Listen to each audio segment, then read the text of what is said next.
What's up, everyone? Welcome to the Power Play with CJ. Today we're going to focus in on reports out of Boston that the Boston Bruins are quietly gauging the trade market for Zdeno Chara, Brad Marchand, and other players. I said a couple months ago, the nuclear option is definitely on the table in Boston.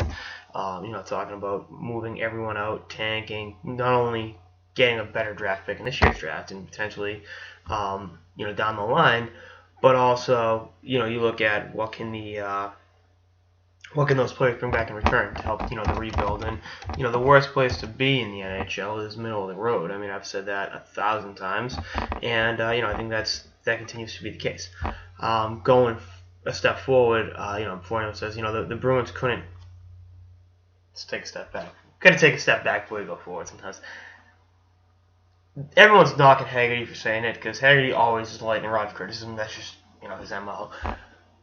I don't doubt that they're like, hey, what can we get for Chara? What can we get for Marchand? What can we get for so-and-so? Because you'd be foolish not to. If you really think this team's going places, then, again, I have a Bridget and Charlestown to sell you. This team sucks.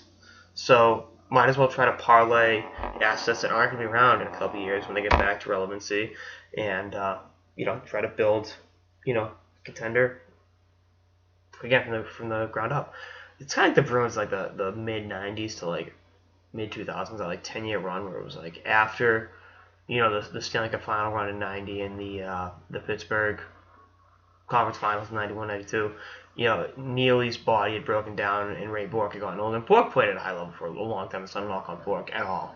But you just knew like the window had closed, and those like sloppy Bruins teams, and I love Dan Cigarda, but those teams in like the mid 90s that played Carolina in the playoffs.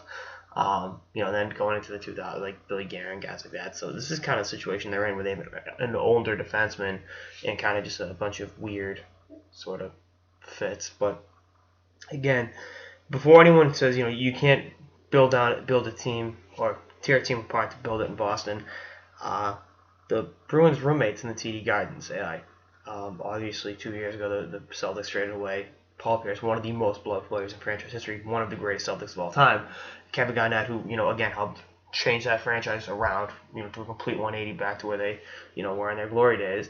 And going even further back, Red Auerbach, the architect of all those great Celtics teams, said his biggest regret was not blowing the team up, in the early 90s, right, late 80s or early 90s, when Bird still had like 1 or 2 years left in him, Parrish, McHale, those guys. You knew the championship window had closed, but you could still get assets for the good, those really, really good Hall of Fame players. And not doing so, he said, was one of his regrets. And I think his former pupil turned Celtics general manager Danny Ainge took that to heart when it was time to blow up the Big Three era in Boston. And I think the Bruins would be foolish not to consider going a similar route. I mean, again, this team. Oh, and you're making a big deal out of 3 games.